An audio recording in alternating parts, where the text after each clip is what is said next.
What's up, guys? Welcome to the Stats Free Sports channel. Here to bring you a way too early draft preview for Shedeur Sanders. And I have 5 teams who I believe are under radar right now, but will come to the rise soon by time draft time comes, and they will be contenders to land Shedeur Sanders in this year's upcoming draft.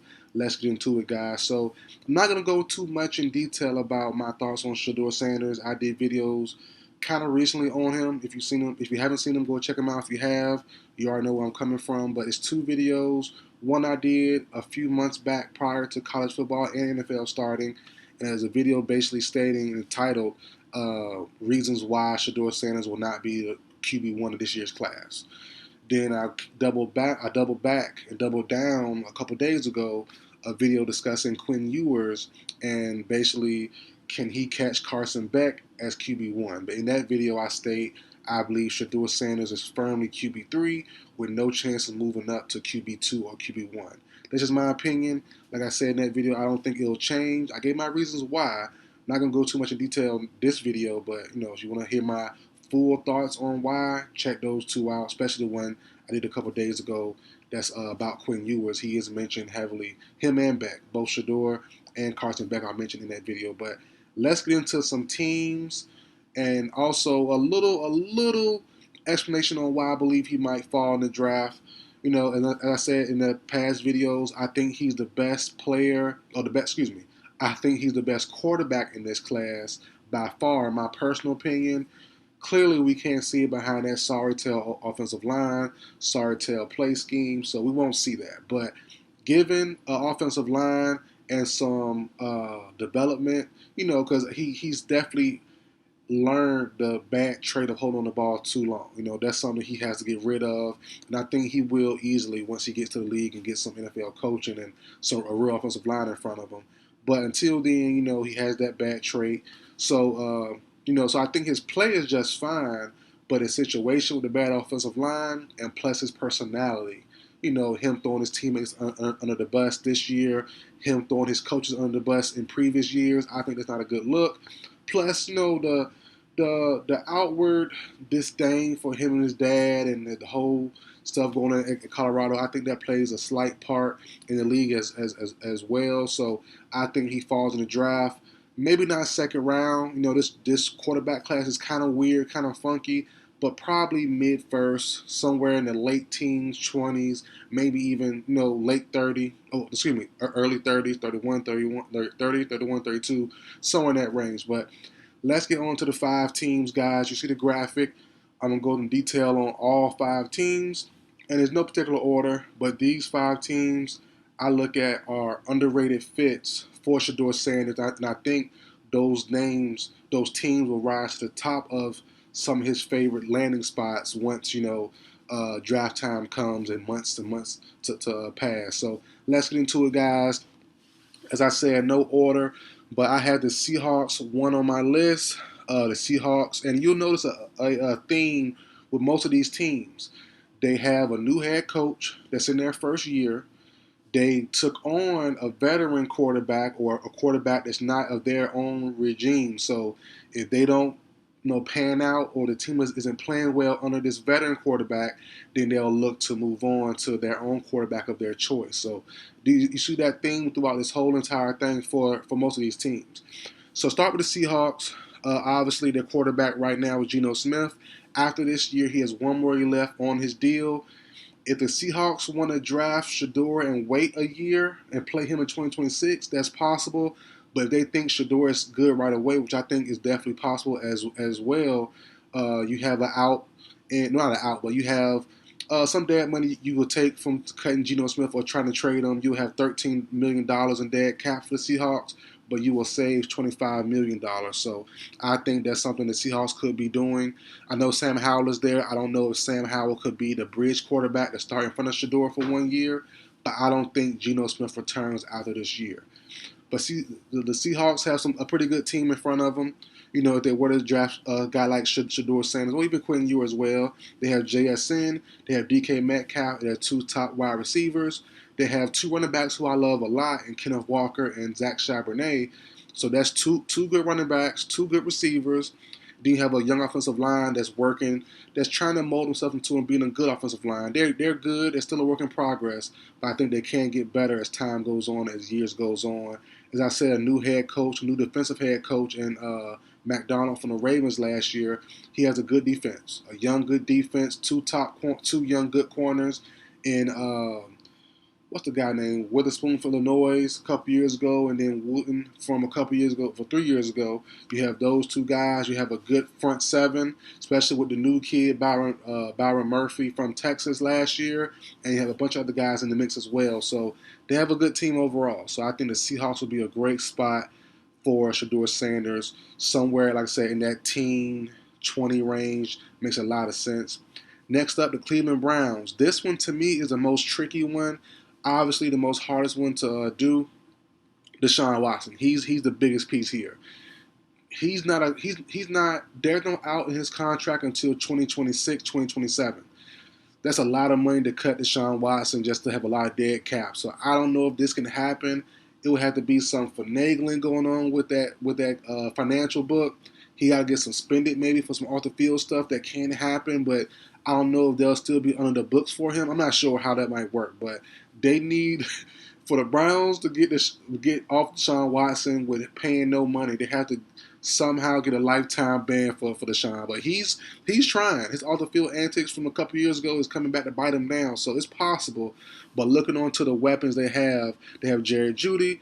They have Moore from the Jets a couple years ago. They have David Njoku, had a pretty good year for tight end last year. In my notes, I have not Bradley Chubb. I have Nick Chubb with a question mark. I don't know if Nick Chubb is there in 2025. I don't know. No guarantee. Amari Cooper, I think he'll be going in 2025 as well. So I think those two guys are question marks, especially Cooper. But Chubb could be out as well. Solid defense. Myles Garrett, the starter defense, obviously getting older though. So a decline in Myles could be coming eventually. Maybe not 2025, 2026, but sometime around the corner. Myles has been in the league for a long time and kind of wasted his talents in Cleveland.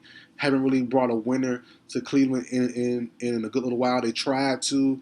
They had Baker for a stretch. They got Deshaun, hoping he would turn back to Houston Deshaun. Didn't quite work out. But so Myles been there for a while, wasting, but he's still top notch as of right now, as of currently. So you have those guys there. Plus some more. You have JOK, a linebacker, Denzel Ward. The list goes on. But those are the main guys for the Browns. I love Shedeur for the Browns. The Deshaun Watson contract is a problem, though. That's the main thing. Next, number 3 on this list, Los Angeles Rams. Somewhere I think will pick up steam as the year goes on. The Rams are banged up right now. Knock on wood, hope it doesn't happen. But we all know Matthew Stafford stays banged up. He's only getting older, pushing 40 years old. He has a couple years left on his deal with the potential out in the 2026 year. Top weapons, Puka Nacua, Cooper Kupp. Cooper Kupp is a question mark in my eyes. Always banged up. If Stafford leaves, if McVay leaves, does he leave? Question mark, So Kupp to me is a question mark still. Puka Nacua obviously there. You have 2 running backs and Blake Corum and Kyron Williams. I like a lot. O-line is okay, but the main selling point for the Rams is that solid young defense. Their front 7 is all brand new young guys, year 2, year 3 rookie guys, and they look pretty good. Byron Young, Jared Verse, the list goes on. All those young guys in that front 7. Once they build upon that back end, that DB room, they got Cam Curl now. But once they add on to that cornerback spot, that defense will be scary for years to come. It just makes sense. A young quarterback, if McVay stays. If Stafford leaves or is gone in a couple years and McVay goes, then we'll see. But if McVay stays, take on a new challenge with the roster, with Shedeur Sanders coming in to the Rams, that's make a lot of sense with a young defense that's going to be getting better, only be able to grow with a young quarterback. You have picks now, you have money now. With Stafford books going, with Kupp could possibly being gone, Aaron Donald's contract being gone, you have money to disperse to bring in talent now. So that could be a great situation for a young quarterback. Like I said, not just Shedeur, but Quinn Ewers. The list goes on. Beck as well. So I think Shedeur will be perfect for Sean McVay's system. Then you have the New York Jets. Him replacing Rodgers would be insane. They'll be crazy, but I think it is possible. And this is one of the situations where I said with the head coach, this head coach could be on his way out. Robert Saleh, been there for a couple years now, was on the edge of getting, supposedly, allegedly, the rumors say, on the verge of getting fired last year. This could be the year. This could be Rodgers' last year with the Jets or in the league, period. First game happened, didn't look too sharp, didn't look too confident, wasn't so mobile, so I did a video as well early on about a month ago saying the Jets is either all in or you're all out. And I think they're either going to have a good year or have a bad year. No in between. It's either going to explode to be something great or implode to be something bad. And I stand on that. And the Jets could easily explode or easily implode. So we'll see what happens. But if Salah is out, if Nathaniel Hackett is out, is Rodgers gone? That's a question mark. But if he is or if he isn't, it doesn't matter. Shedeur could sit for a year or two, whatever. But weapons, you have Garrett Wilson. He's the only guy I feel comfortable with naming as a true receiver weapon. Corley, we haven't seen much yet, or none at all. I think if Rodgers gone, Lazard probably going too. So, Mike Williams is still there, but he's really iffy as well. So I'm going to say Wilson, their only receiving weapon. Then you have Breece Hall, Braylon Allen in that running back room. Strong defense, getting a little older, but strong defense. So, no, that's my reasoning for the Jets being here, number 4. Like, no ranking in order, but, they're on this list. And then the last one, people are saying this, so it's not a new under the radar team, but the Tennessee Titans makes a lot of sense for Shedeur Sanders. And this is what I said earlier. New head coach into his first year. He takes on a rookie, a sophomore year quarterback in Will Levis. All the talent in the world, all the arm talent in the world. But we've seen week 1, game 1, where it just didn't look consistent with Will Levis. He had good moments, and his bad moments went down to you know where. So we'll see if how this year pans out. If it pans out okay, he might get one more. But if not, we could easily see the brand new coach Callahan move on to something different. And I think that's where Shedeur Sanders could be a better option for this system. With the young, growing offensive line. I like the guy, Peter Skronsky. I like the pick from Bama this year, the big boy at tackle. Love those 2 moves. The O-line is okay, getting better, and it has some good young pieces. Then you have the number 1 receiver on the team in Calvin Ridley. I can't count Hopkins. I can't count Traylon Burke. Tyler Boyd, he's there, but we'll see what he get from him. So right now, I'm going to just say Ridley as a receiving weapon. The tight end, I love Okwanku, well, I think is his name. Forgive me if it's not, but I like him, but he's iffy as well. So I'm going to just say Ridley as their true weapon at receiver. Then you have their 2 running backs. Spears and Pollard should be a great balanced attack for a guy like Shedeur Sanders. Pass, short pass. They both can go on a slot run routes. Both can catch out the backfield as well, and both can run the ball pretty well as well. So I'm loving the dynamic duo of Spears and Pollard. And then you have, like I said, a growing offensive line that's getting better. And then you have a super strong defense. Sweat and Simmons in the middle. Snead. The other corners they got. A bunch of other corners as well. The DB is solid. Their front 7 is pretty good, though. Very, very good. Very aggressive. A lot of blitzing. They just got the kid from the Rams, Ernest Jones, blitzing linebacker. So they have the spots. They have the teams that they need to, not need, I'm saying it wrong. They have the defense to help a young quarterback out. That's why Will Levis gets another year with the Titans.